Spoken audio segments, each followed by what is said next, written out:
आज जो हमारा टॉपिक है वो है important features of electrochemical series. Class मैंने प्रीवियस वीडियो में आपको इलेक्ट्रोकेमिकल सीरीज़ तो क्लियर कर दी थी, पर इसके कुछ फीचर्स होते हैं, एप्लीकेशंस होते हैं, उनके कुछ फैक्टर्स होते हैं। सो वो आज हम लोग क्लियर करने वाले हैं। Okay, so let's start now. So class इसका जो फर्स्ट इम्पॉर्टेंट फीचर होता है वो है the electrode system having negative value of standard electrode system having negative value. वो कैसे वैल्यू देता है? निगेटिव वैल्यू देता है। वो किस लिए? Standard reduction potential act as a standard reduction potential जो होता है वो उसका वो एनोड के तरीके वर्क करता है। जब उसे स्टैंडर्ड हाइड्रोजन इलेक्ट्रोड के साथ कनेक्ट किया जाता है तो वो क्या करता है, फिर वो अपनी पॉजिटिव वैल्यू को तब वो देना स्टार्ट करता है। इसका फर्स्ट फीचर ये होता है कि जैसे जो इलेक्ट्रोड होता है वो निगेटिव वैल्यू देता है स्टैंडर्ड रिडक्शन पोटेंशियल एनोड के साथ, लेकिन अगर हमें उस वैल्यू को पॉजिटिव बनाना हो तो हमें क्या करना पड़ता है? स्टैंडर्ड हाइड्रोजन इलेक्ट्रोड को कैथोड के साथ अगर हम कनेक्ट कर दें तो हमें कैसी वैल्यू मिल जाती है? पॉजिटिव वैल्यू मिल जाती है। ये इसका फर्स्ट फीचर था। दूसरा जो होता है वो इसका है, अगर हम ऊपर से नीचे आते हैं सीरीज़ में तो क्या होता है कि इसकी टेंडेंसी होती है इलेक्ट्रॉन को गेन करने की। The tendency for reduction to occur increase the oxidize form of the substance placed at the top of the series like that. Example हमारा क्या है? जैसे टॉप में हमारी क्या थी? इलेक्ट्रोकेमिकल सीरीज की लिथियम था तो Li हो गया। Li ions pose the minimum tendency to get reduce, therefore lithium ion is the weakest oxidising agent. ये क्लास बिल्कुल ध्यान से याद कर लीजिए। Lithium is the weakest oxidising agent. So okay class. So अब देखिए यहाँ पर है, on the other hand it reduced form will possess the maximum tendency to get oxidized as is clear from following। so यहाँ पर हम लोग clear करते हैं। देखिए क्लास, जैसे कि हमारा लिथियम है, आयन है एक्वस में, इसने अपने इलेक्ट्रॉन को एक रिलीज़ किया होगा, तभी तो ये लिथियम यहाँ पर सॉलिड फॉर्म में हमें मिलेगा। यहाँ पर जब ये इसका एक इलेक्ट्रॉन इसे वापस मिल जाएगा, और अगर हम इसे इस वे में शो करें तो हम इसे कैसे लिखेंगे? Li पॉजिटिव Li, और इसकी हमारी होती है वैल्यू -3.05 वोल्ट। हमारा जो लिथियम है वहाँ पर हमारी ये जो वैल्यू होती है वो होती है -3.05। ओके, और वहीं पर अगर देखिए, अगर हमें सॉलिड स्टेट है, यानी हमें जैसे ये हमारा ऑक्सीडाइजिंग का होगा, और अगर हमें रिडक्शन का दिखाना है तो रिडक्शन का हम कैसे दिखाएंगे? Lithium solid is equal to lithium ion in aqueous plus electron.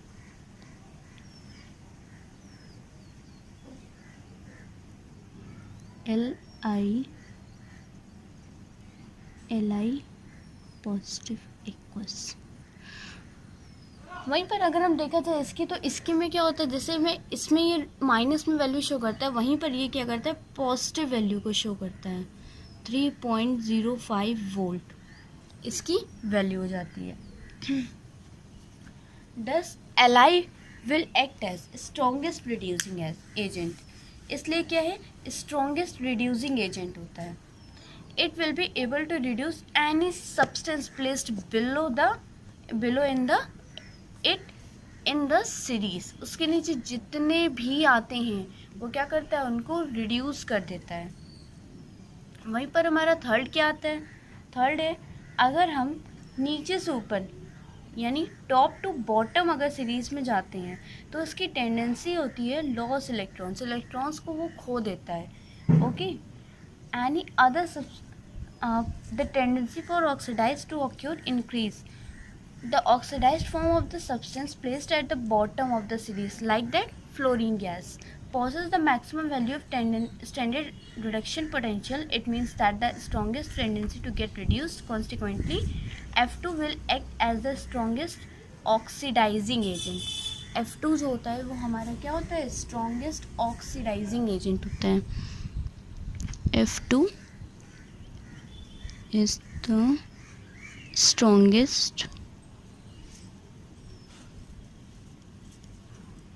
oxidizing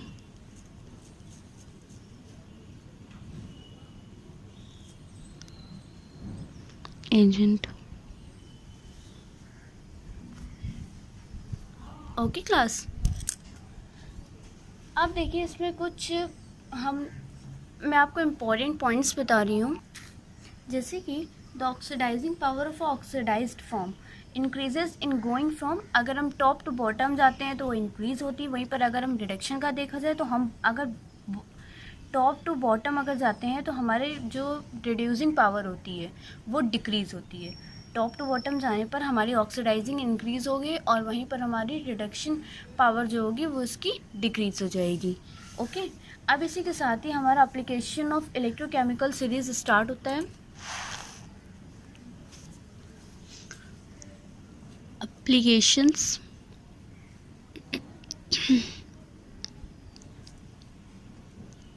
of electrochemical series. Okay class, so ये हमारा इलेक्ट्रोकेमिकल सीरीज़ है। सो इसके कुछ इम्पोर्टेंट एप्लीकेशंस होते हैं, वो आज मैं वन बाय वन क्लियर करूँगी। पहला जो होता है वो इसका है रिएक्टिविटी ऑफ मेटल की रिएक्टिविटी हम पहले जानेंगे मेटल्स की, अगर वो टॉप टू बॉटम है, बॉटम टू टॉप है, हम लोग इसमें डिस्कस करेंगे। In the electrochemical series the tendency of a substance to get oxidized decreased from the top to bottom, the reactivity of the metal decreases in going down the series. अगर हम series में down जाते हैं तो क्या होता है कि उसकी डिक्रीज हो जाती है रिएक्टिविटी। अब देखिए वहीं पर हमारा एक क्वेश्चन आता है, इसी में क्वेश्चन हमारा बनता है,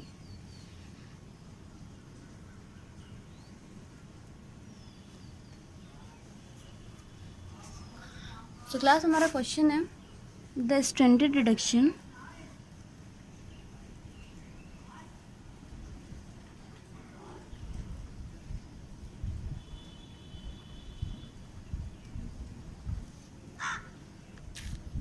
the standard reduction potential values for fourth metal ABCD, हमारा कोई भी फोर्थ मेटल है उसकी रिडक्शन पोटेंशियल दी गई है, जैसे -2.93, -0.25, -3.05 एंड द -0.74 वोल्ट्स। हमारी ये 4 वैल्यूज़ दी गई हैं। इसे हमें अरेंज करना है decreasing of the reactivity.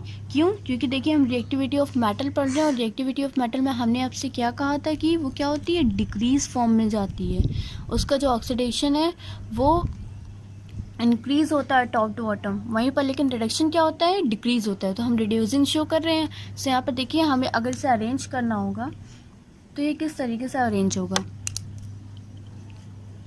E0 red is denoted for reduction potential. Okay, हम पहले यहाँ पर वैल्यूज़ लिख देते हैं।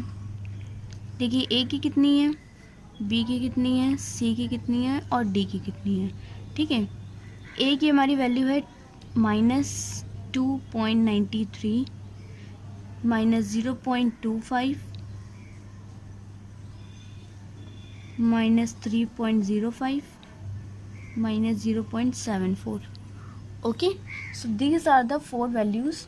If we arrange, so how can, सबसे इसमें जो छोटी वैल्यू वो है C की। इसमें आप देख सकते हैं ये है -3.05, तो यानी हम ले लेंगे यहाँ पर C -3.05। फिर हम क्या करेंगे, साइन लगाएंगे, फिर ए लिखेंगे और ए की वैल्यू क्या है, फिर क्या है 2.93। फिर हमने साइन लगाया, फिर लिखा D, फिर B। यहाँ पर D की जो वैल्यू है वो है -0.74, फिर B की है -0.25। सो देखिए आप कितने ईज़िली था, यहाँ पर इसको हम लोग ने सेट कर दिया डिक्रीजिंग ऑर्डर में। सो ये reactivity of series of metal हो गई। अब देखिए नेक्स्ट जो है वो हमारा है फीसिबिलिटी। इसकी जो नेक्स्ट एप्लीकेशन है वो है feasibility of a redox reaction. Feasibility क्या होता है क्लास? फीसिबिलिटी यानी रिडॉक्स रिएक्शन कितनी ज़्यादा ब्रेक डाउन हो रही है, कितनी ज़्यादा ब्रेक डाउन हो रही है।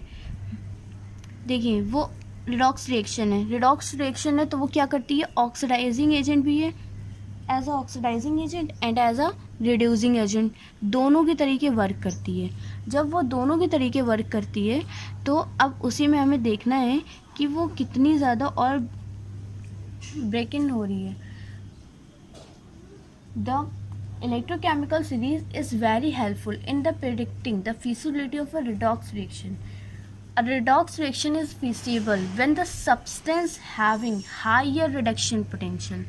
अगर हमारा जो substance है वो ज़्यादा reduction potential को दिखा रहा है और ज़्यादा से ज़्यादा वो reduced हो रहा है, तो क्या हो रहा है कि उसमें lower reduction potential gets oxidized, उसका जो one having। और वहीं पर देखिए मैंने क्या बोला था आपको, रिडॉक्स रिएक्शन है। जब रिडॉक्स रिएक्शन है तो क्या होगा कि रिडक्शन को भी शो करेगा और ऑक्सीडाइजिंग को भी शो करेगा।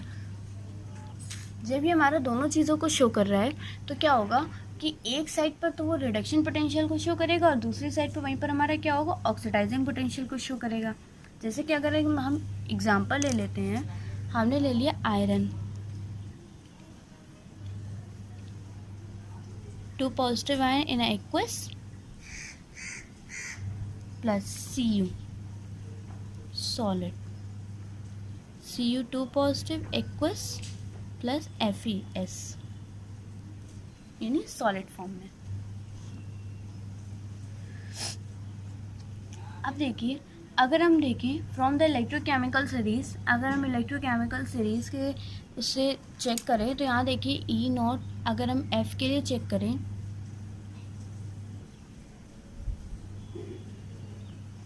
तो इसकी वैल्यू है -0.44 और वहीं पर हमारी कॉपर की जो वैल्यू है वो है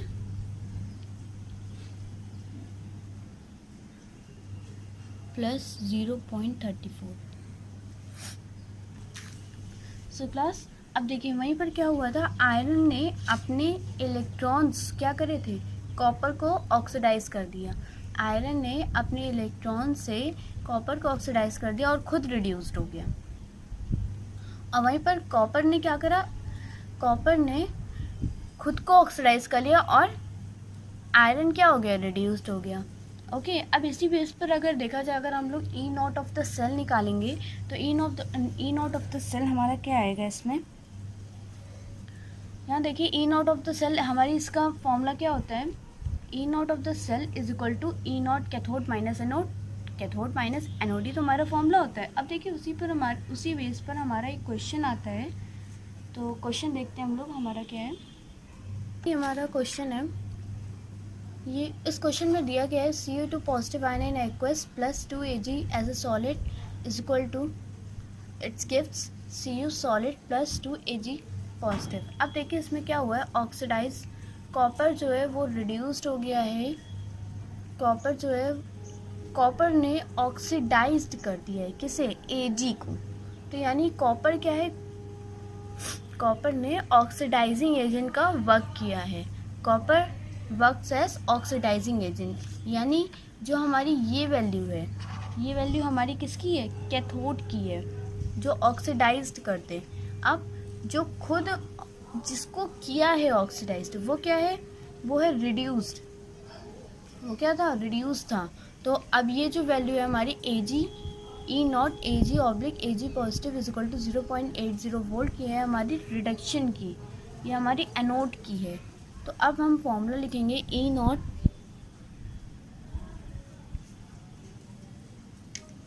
cell is equal to E0 cathode minus E0 anode.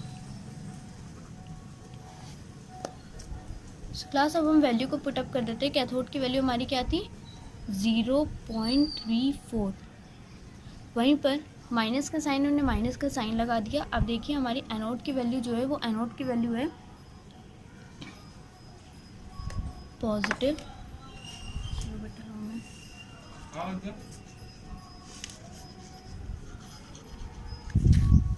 0.80। अब देखिए माइनस प्लस है तो ये दोनों क्या हो जाएगा, माइनस हो जाएगा। तो अगर हम 0.34 को माइनस कर देंगे 0.80 में तो हमारी वैल्यू आ जाएगी -0.46 वोल्ट। सो अगर हम E naught of the cell निकालते हैं तो हमारी आती है E naught of the cell 0.46 volt. So class अब जो हमारी थर्ड, इसी के साथ ही हमारा ये क्वेश्चन ओवर होता है। और थर्ड हमारा जो एप्लीकेशन आता है वो है displacement of metal from salt solution. Displacement of metal from salt solutions, यानी जो सॉल्ट का सॉल्यूशन होगा उससे हम मेटल्स को डिस्प्लेस कर देंगे, मेटल्स को हटा देंगे वहाँ पर से। इसका ये थर्ड एप्लीकेशन है। कैसे? इन the solution of metal is present in the form of ions. जो हमारे सॉल्यूशन में प्रेजेंट होगा वो आयंस की फॉर्म में प्रेजेंट होगा मेटल। अब हम क्या करेंगे, उसको अगर हम ऑक्सीडाइज स्टेट में पहुँचा दें, अगर हम उसको ऑक्सीडाइज्ड कर दें तो क्या होता है कि वो मेटल जो है वो डिस्प्लेस्ड हो जाता है, हट जाता है। The displacement of metal from the salt solution involve the reduction of its oxidized form. जैसे कि हमारा दिया गया है M, ये हमारा मेटल है, N का मतलब आप समझते हैं कि आयंस है, in the aqueous plus Ne-। तो क्या होगा, ये हमें मेटल जो है वो हमारा एक सॉलिड स्टेट में यहाँ पर हमें मिल जाएगा। ओके, जो हमारी नेक्स्ट एप्लीकेशन होती है, वो जो नेक्स्ट एप्लीकेशन है वो हमारी आती है, तो उसमें क्लास हम क्या करते हैं कि हमारी जो नेक्स्ट एप्लीकेशन है वो डिस्प्लेसमेंट ऑफ हाइड्रोजन है। Displacement of hydrogen from metals from dilute acid. हमारे जो एसिड्स होते हैं उसमें आपको पता ही है हाइड्रोजन इन्वॉल्व होते ही हैं। जो हमारे सॉल्ट्स, अगर क्लास अगर जैसे हमारा आ जाता है ये, तो इसमें देखिए क्या होता है, जैसे 2 moles of hydrogen ion in aqueous, ये कोई भी एसिड में प्रेजेंट है, ये अपने क्या कर रहा है, 2 इलेक्ट्रॉन्स को लूज कर रहा है, तो ये H2 गैस को फॉर्म कर लेगा। तो reduction process can be made by to take place by the metal whose reducing power is greater than that of hydrogen. Since the reducing power of the substance decreases in going down the electrochemical series, all the metals placed above hydrogen in the series possess higher reducing power as compared of that of hydrogen. Hence, any metal placed above hydrogen in the electrochemical series can displace hydrogen from dilute acid. अगर कोई भी dilute acid है, जो कि dilute acid में अगर कोई भी हाइड्रोजन अगर प्रेजेंट है, अगर हाइड्रोजन उसमें है उस डाइल्यूट एसिड में, तो अगर हमें उस हाइड्रोजन को रिप्लेस करना है, अगर उसको हटाना है हमें, तो हम कैसे हटाएंगे, जो इलेक्ट्रोकेमिकल सीरीज़ में हाइड्रोजन के ऊपर जितने भी मेटल्स आते हैं वो उस हाइड्रोजन को हटा सकते हैं सिर्फ, उसके अलावा और जो उसके नीचे आते हैं वो उसे हटा नहीं सकते हैं। ओके, सो जैसे अगर हम एग्जांपल ले लें निकल और HCl का,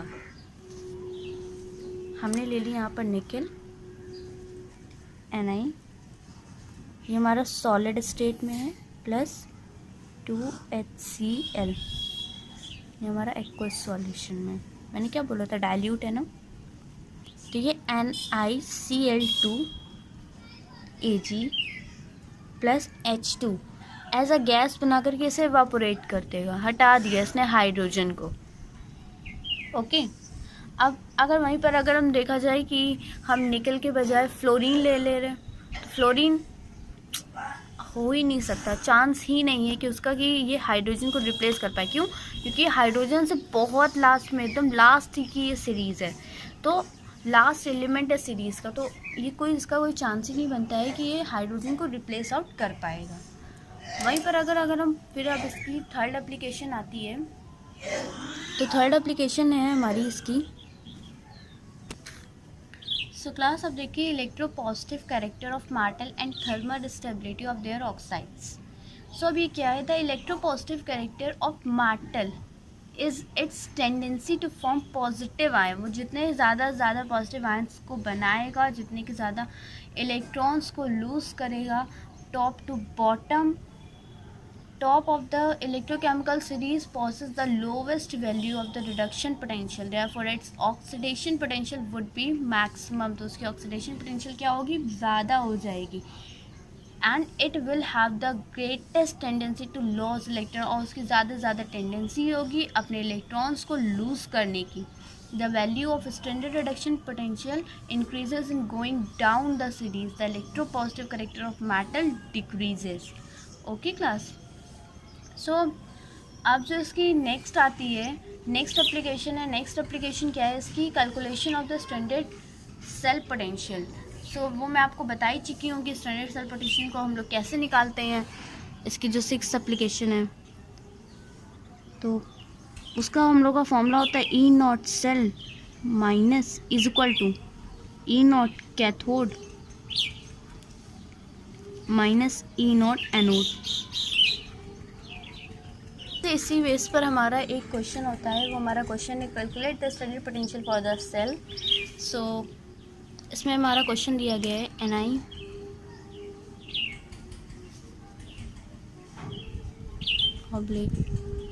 Ni2 पॉजिटिव। इसका जो 1 मोल सॉल्यूशन हमने दिया गया है, सॉल्वेट Ag2 पॉजिटिव। Ag जो है वो अपने एक ही इलेक्ट्रॉन को रिलीज़ करता है। 1 मोल सॉल्यूशन इसका भी लिया गया है Ag। अब देखिए, वहीं पर ये हमारी इक्वेशन थी, और वहीं पर अगर हम वैल्यू देखें तो इसकी वैल्यू दी गई है ई नॉट Ni2 पॉजिटिव। इसकी हमारी वैल्यू है -0.25 वोल्ट। वहीं पर अगर देखा जाए हमारी Ag की, तो Ag की वैल्यू है Ag positive, Ag is equal to 0.80 volt. So class पहले हम लोग इसमें हाफ सेल रिएक्शन को बना लेते हैं, हाफ सेल ऑक्सीडेशन रिएक्शन और हाफ सेल रिडक्शन रिएक्शन को। ओके, सो देखिए, इसमें जो ऑक्सीडाइज्ड हो रहा था, ऑक्सीडाइज क्या हो रहा था? इसमें निकल हो रहा था। निकल मेटल था, वो ऑक्सीडाइज्ड हुआ, आयन में कन्वर्ट हो गया। अब वहीं पर हमारा जो Ag था वो क्या था? वो था हमारा आयन में, और वो हमारा कन्वर्ट किस में होंगे? Ag में।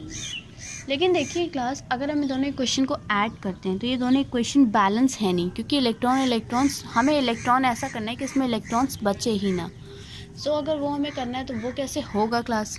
तो उसमें के लिए हम लोग को इसमें इस इक्वेशन में 2 का मल्टीप्लाई कर देंगे। जब हम इस इक्वेशन में 2 का मल्टीप्लाई करेंगे तो आप यहाँ देखिए होगा क्या? 2 Ag हो जाएगा, 2 इलेक्ट्रॉन हो जाएगा, यहाँ पर 2 हो जाएगा। अब देखिए, ये इलेक्ट्रॉन से ये इलेक्ट्रॉन कैंसिल आउट हो जाएगा, तो हमारी जो इक्वेशन बचेगी वो होगी Ni + 2 Agi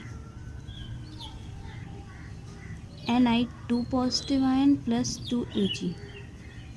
ओके क्लास, वैसे इक्वेशन बैलेंस करने की इसमें ज़रूरत थी नहीं, बस मैंने आपको बता दिया है कि हाँ कैसे इसको करते हैं। सो अब देखिए, नेक्स्ट जो है वो है हमारा कि अब हम लोग इसे वैल्यू कैसे निकालें। तो हम लोग फॉर्मूला लिखेंगे ई नॉट कैथोड। कैथोड की तरह हमारा वर्क क्या कर रहा है? यहाँ पर Ag वर्क कर रहा है।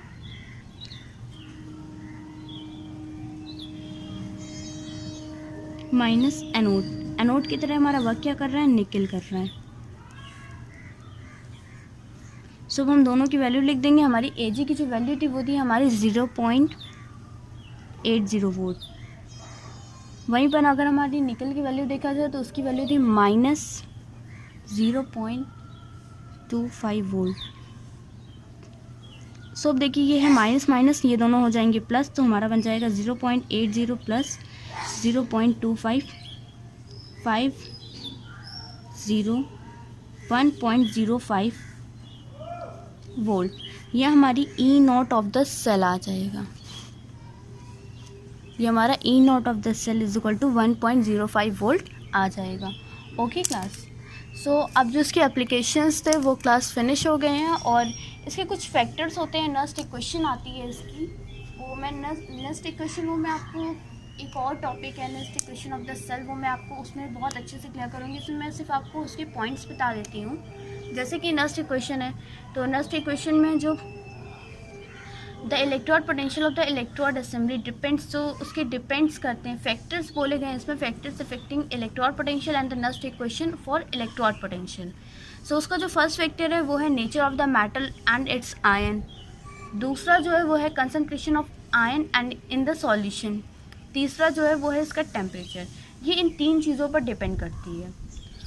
अब वहीं पर अगर बात की जाए कि इसका कंसंट्रेशन कितना होना चाहिए, कंसंट्रेशन ऑफ आयन, तो वो उसका 1 मोल पर लीटर होना चाहिए। टेम्परेचर 298 केल्विन होना चाहिए। गैस जो है मतलब प्रेशर जो है वो उसका 1 atm प्रेशर होना चाहिए इसका। तो ये क्या होता है कि ये अगर इसमें फॉलो होता है तो नेक्स्ट इक्वेशन भी फॉलो होती है। वहीं पर नेक्स्ट ने हमारे जो नेक्स्ट जी थे उन्होंने एक इक्वेशन को बना दिया, और उन्होंने यहाँ पर क्या करा है कि जैसे उन्होंने अपनी एक इक्वेशन दी है, वो है इक्वेशन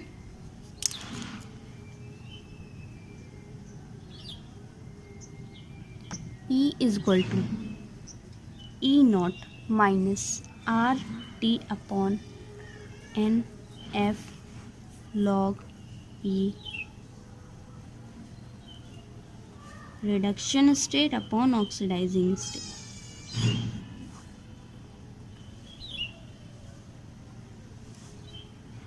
क्लास में हर एक चीज़ इसमें जो भी है ये मैं सारी चीज़ें क्लियर करती हूँ आपको।